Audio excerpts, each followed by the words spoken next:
Des publicités diffusées sur Facebook mettant en vedette Justin Trudeau et François Legault ont poussé un homme de Portneuf-sur-Mer à investir 50 000 $ dans une fausse plateforme de crypto-monnaie, une somme qu'il a entièrement perdue.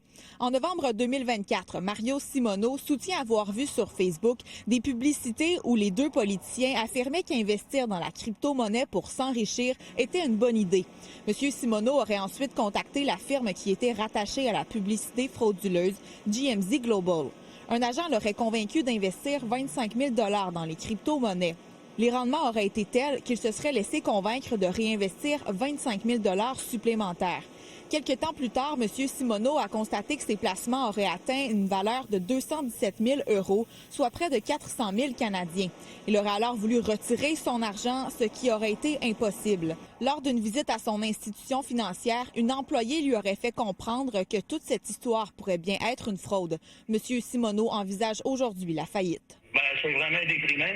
Puis deuxièmement, j'aurai pas le choix. Moi, je vais tout vite qui part. Je vais perdre ma maison, je vais perdre mon camion, c'est pas vivable, ça. Hein? Puis je voulais qu'on fasse, je pensais bien faire.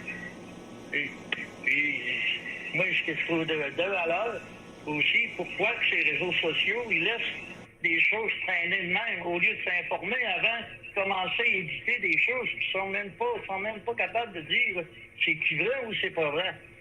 L'Autorité des marchés financiers a émis un avertissement en mars 2025 sur son site Internet pour dire que GMZ Global n'est pas inscrite auprès d'elle et n'est pas autorisée à solliciter les investisseurs québécois. L'AMF a reçu 2 signalements, nous dit un porte-parole, dont le premier a mené à la mise en place de cette compagnie sur notre page de mise en garde. Mario Simoneau a porté plainte à la Sûreté du Québec, mais conserve que très peu d'espoir de récupérer un jour son argent. Juliette Babin, TVA Nouvelles.